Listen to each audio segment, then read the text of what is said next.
Bismillahirrahmanirrahim. This is chapter 3 named Processes. It is from the book titled Operating System Concepts 9th edition, and the book is written by Shilberschads, Galvin, and Gane. Okay, uh, here we are going to discuss the concept of process and then process scheduling and then different operations performed on processes, and we also study today inter-process communications. The objectives of today's learning is the introduction of the notion of the process, a process which is a program in execution and which forms all the basics of computation, and the program it is in a sequential manner. So the execution of this program, which is process, is also is, it also will be in sequential manner like the written program. So we will also describe the various features of the process, including scheduling, then process creation and its termination, and then communication. And we will also explore some inter-process communication, that how two or more processes communicate with each other. Okay, first of all, process concept. Our operating system is able to execute variety of programs like batch system, which we call jobs, and other time sharing system like user programs or other tasks. Okay, in this textbook or in this slide, the term job and process, uh, you can say these are synonyms. We will use job and process almost interchangeably. And also the process, as I said earlier, it is a program under execution, and this process execution must progress in sequential fashion as the program was written. So there are multiple parts of the process, like a program code, which is called text section of the process, and also we have some current activity, which will include program counter and other process registers. So another part of the process is stack, and stack will contain some temporary data, and this data includes function parameters, return addresses, and other local variables. Also, the data section will contain global variables, and there is another section which is called heap, and this heap will contain memory which has been dynamically allocated uh, during the life of the process. I mean during runtime, when process is running and we allocate dynamic memory, so it is stored in heap. Okay, process concept, we have some I mean, the program is passive entity. Program is the written code, the written line of code is just written somewhere. Is written first maybe on the paper and on the memory, and then we store it on the disk. But it is an executable file, and at the time of execution, when we try to execute, we can execute it. So when we execute it, now it is not a program, but it is a process, which is an active entity. And so the program becomes process when its executable file is loaded into the memory, loaded into main memory. Main memory means RAM, random access memory. Also, execution of the program is started via graphic user interface or mouse clicks or command line. There are different methods how we set a program into execution. Like we can use graphic user interface, or we can use command prompt. So a one program can have several processes. This is important concept to understand that we have one program which can have several processes. Like consider multiple users which are executing same written program. Like multiple users, uh, you can you can understand the view of client server architecture. So there are different clients and they are accessing the same accessing the same server, and there can be a same program which multiple users are executing it. Okay, a process has different states. As the process executes, it can change its state, and these different states are new, running, waiting, ready, and terminated. If the process is being created, it means the state of the process is new, and if the instructions are being executed like a program, when it is in execution, the state of the process is running, and the state is waiting when the process is waiting for some event to occur. And similarly, there are other states like ready state. Ready state means the process is waiting to be assigned to a processor. Like every wait is finished, it has all necessary input and all necessary output available, so it is ready, and it is waiting for execution, and the process is waiting to be assigned to a process is called ready state. So the another state is terminated state, and when the process has finished its execution in CPU, now the state of the process is terminated. Okay, look at the diagram of process state. Let me choose a pen. So here, first of all, the process has state new, and it can be admitted for execution. Now before execution, it is moved into ready queue. It is moved into ready queue. And when the program is ready queue, and when its uh, time comes, like when scheduler dispatches it to the CPU, and the state of the process becomes running. And when the process is running and there some interrupt occur, and due to this interrupt, the process stops its execution, and it is moved into ready state. Okay, here it is moved again into ready state. And if some other event like input output wait occurs, then the running process is shifted into waiting state, this one. Okay, and after the completion of the wait, the process is moved into ready state, and after ready state, it can again assign CPU, and it comes in the running state. And when all its execution uh, becomes finished, so the process is terminated. The terminated this the last state of the process. Now the process has been terminated from the CPU. Okay. Okay. There is some information which is associated with each of process, and it is called process control block. In short, it is called PCB. And the other name of process control block is task control block. On the right side of your screen, you can see a typical PCB. A PCB contains process state, process number, program counter, registers, memory limits, and some list of open files, and it can have some other things.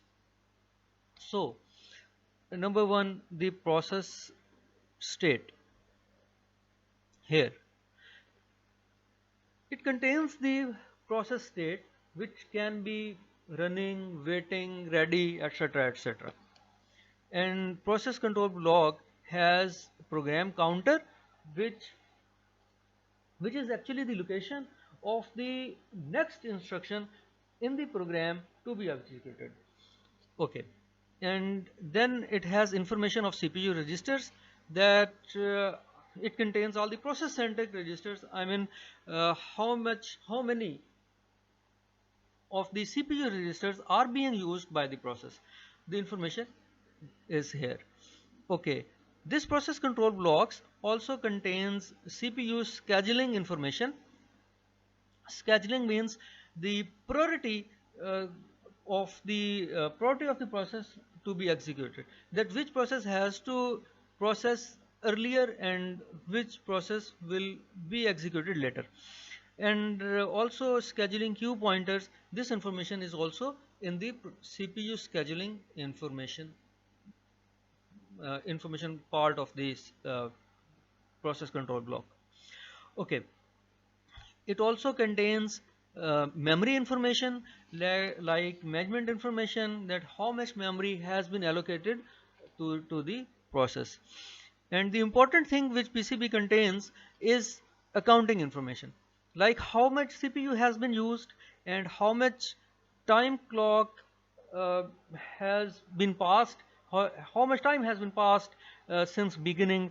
And it also contains the time limits. Okay. Another information which PCB contains is IO status information, like how many and which IO devices has been allocated to a specific process. And this PCB also contains list of open files, and these are the open files which were open or which were made open during the execution of the process. Okay.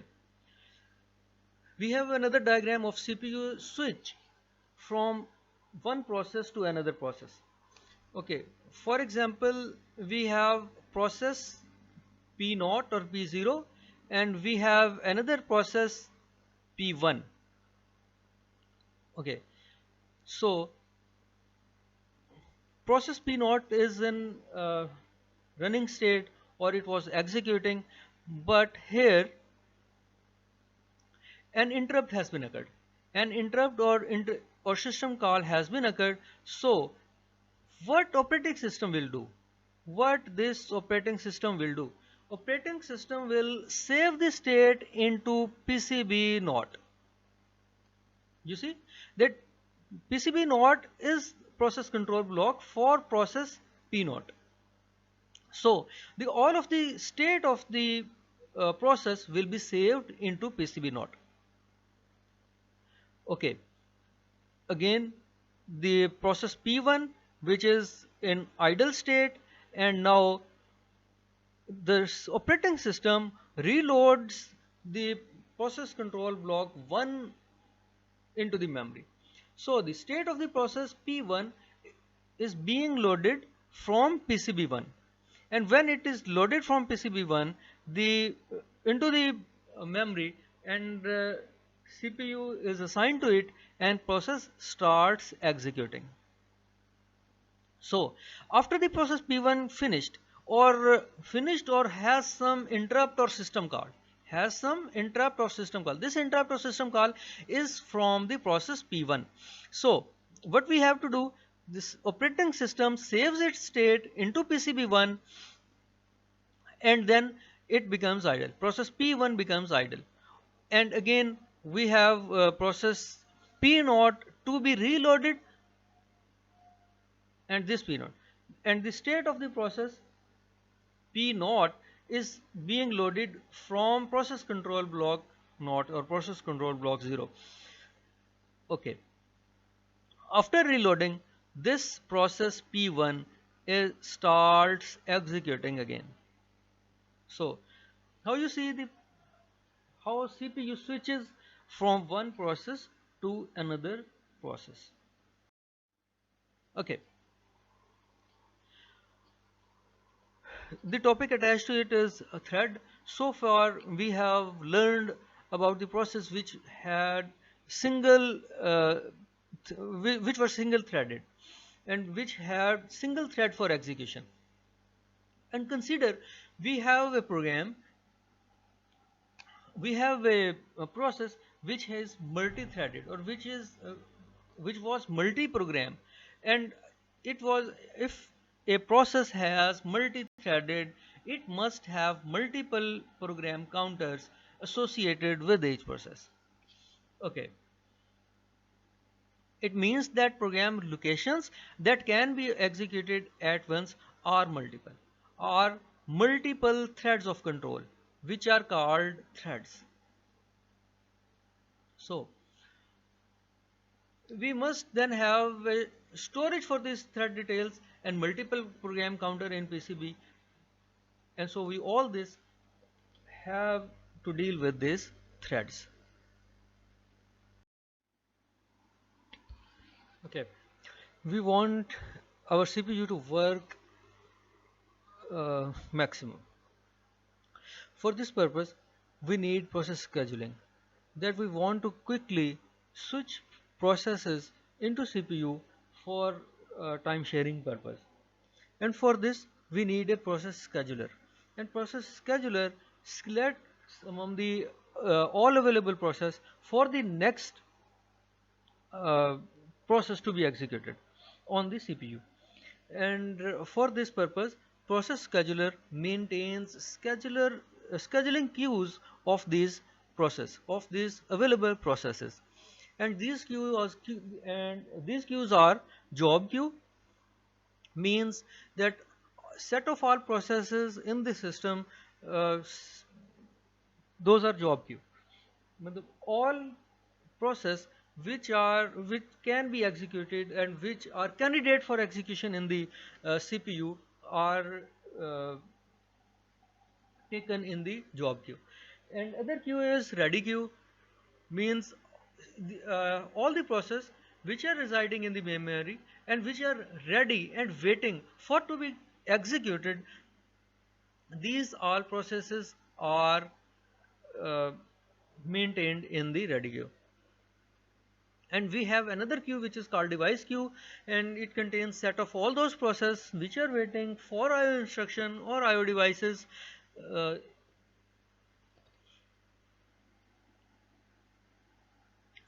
and we have these uh, queues: job queue, ready queue, and device queue, and all the process they migrate among these various queues.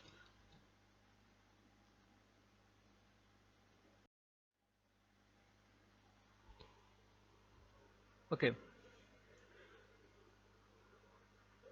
here we have some representation of process scheduling, and this diagram you can see on your screen is queuing diagram, and it represents queues, resources, and flows. For example, we start from here.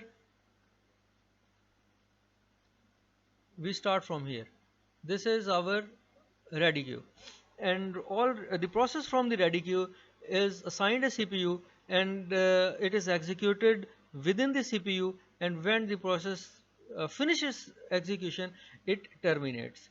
This is termination point. Okay, so the process was in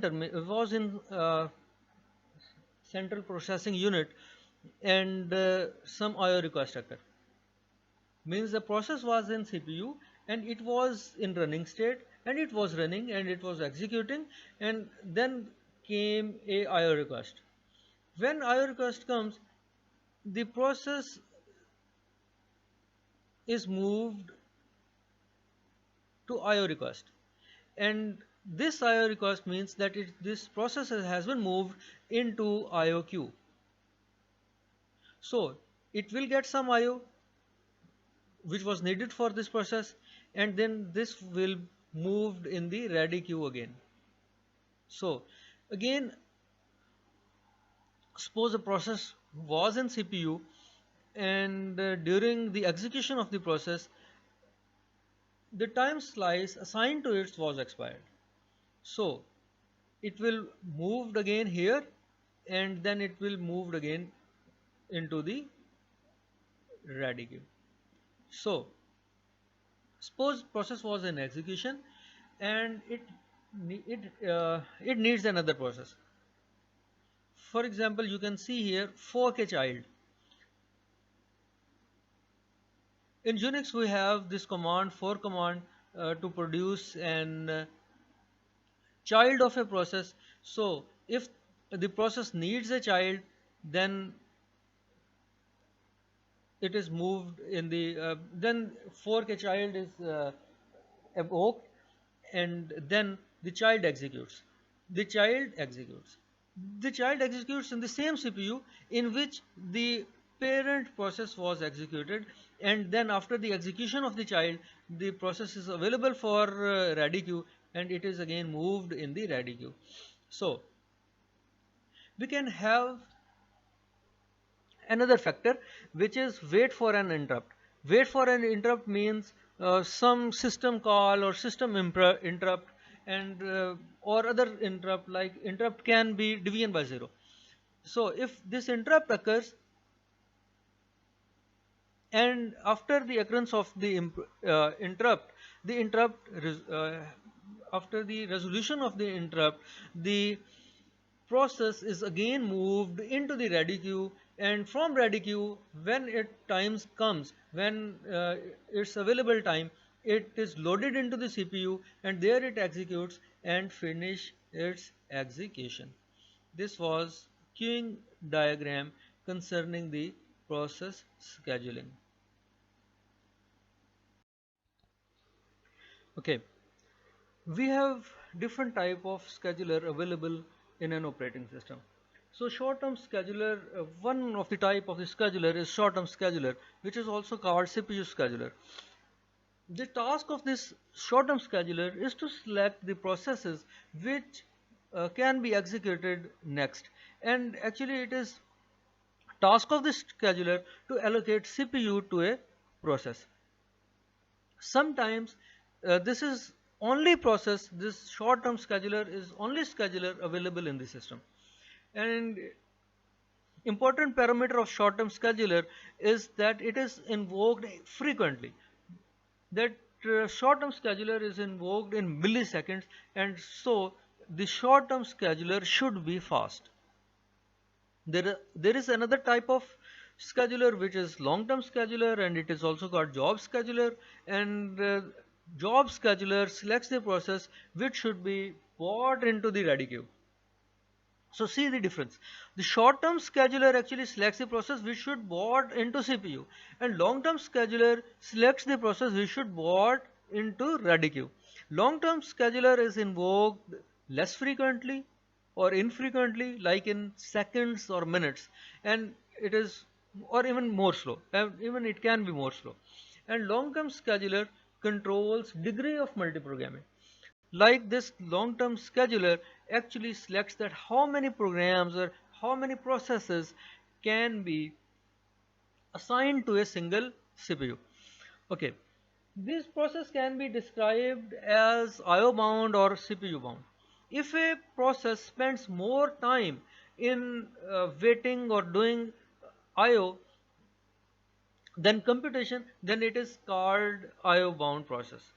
And similarly, if a process spends more time in doing computation and its most time spends more time in CPU, so it is called CPU bound process.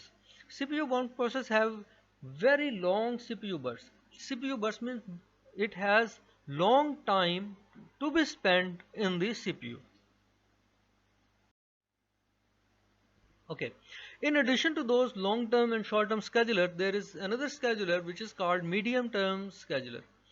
And medium-term scheduler can be added if we have degree of multiprogramming very complex and it need to decrease. For example, if we want to remove a process from memory, or we want to store a process onto disk, and we want a process to bring back from disk to continue execution, then we need swapping. For example, here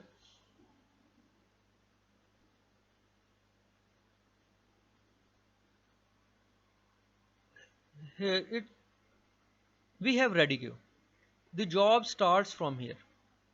Okay, we have ready queue, and we have then the process has moved into CPU for execution, and if it ends or completes its execution, then it ends. But if we need swap in and swap out. And for example, we have IO waiting queue. For example, CPU was running in the, for example, process was running in the CPU, and then IO uh, comes. And if IO comes, then IO, it is, the process has moved into IO waiting queues. And then when it finishes this IO, it is again moved into ready queue. Okay, this was one scenario.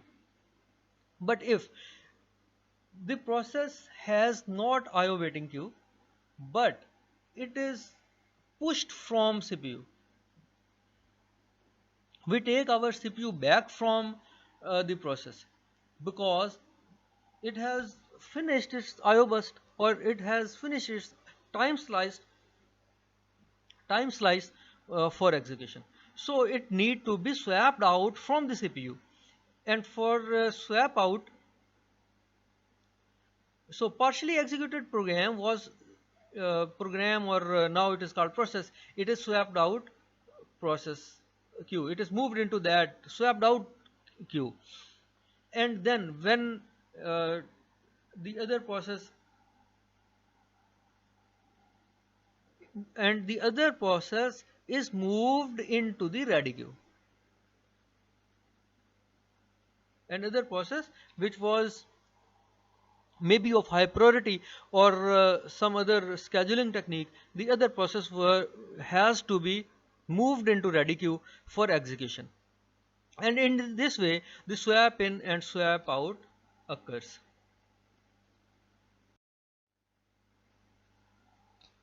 Okay, if we want to perform multitasking in mobile system, then we have some limitations or some other criteria to perform multitasking in mobile system. For example, some mobile system which were early version of iOS or iPhones, which allow only one process to run. They were allowing only one process to run at a single time, and all other processes were being suspended. Okay, in mobile system, due to the screen real estate means actually we have small viewable area on mobile system. So user interface limits uh, iPhone to provide for number one, single foreground process, and this single foreground process is controlled via user interface, like like on the screen, which can controlled by the user. And other multiple background process which are in the memory and or running, but not on the display. Why these are not on the display? Because of the limitation of the mobile phone, because of the limitation of the screen of the mobile phone. And this limit includes single, short hours, and receiving notification of events.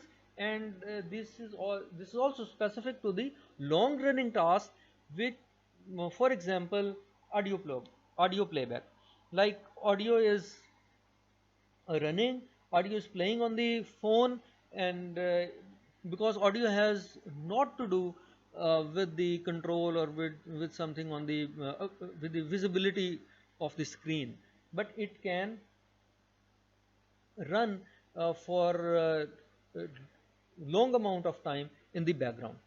Okay, this was about iPhones. And as far as the Android is concerned, and some different Android has also different kind of process which are running on the foreground and the background, and but with the fewer limits. And these limits can be that background process uses a service.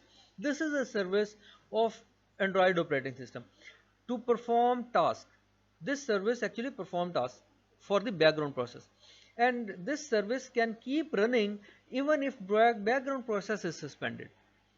And this service has no user interface, and I mean it does not need any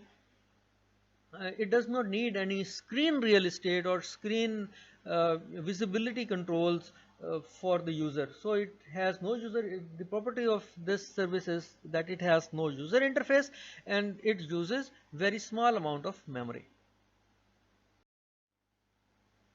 Okay. Another important task for the process is the context switch. Like when CPU switches to another process, the system must save its state of the old process and load the saved state for the new process, and this all is done via context switch. That old process is being removed and its states is being saved, and the new process is being loaded, and this is loaded from the saved state of it, and this all is done via context switch. Context of a process is represented in process control block, and context switch time is overhead. I mean, if you swap in and swap out a process, it has does not some useful work while you are swapping in and you are swapping out a process, and you are not executing any process. So the system does not any useful work. So we know that this context switching is actually creating an overhead. And for more complex operating systems and the process control blocks, if you have some complex operating system and you have some complex program control block associated with the processes, then it means that a longer time will be taken in context switching. Okay, thank you for listening. That's all for today.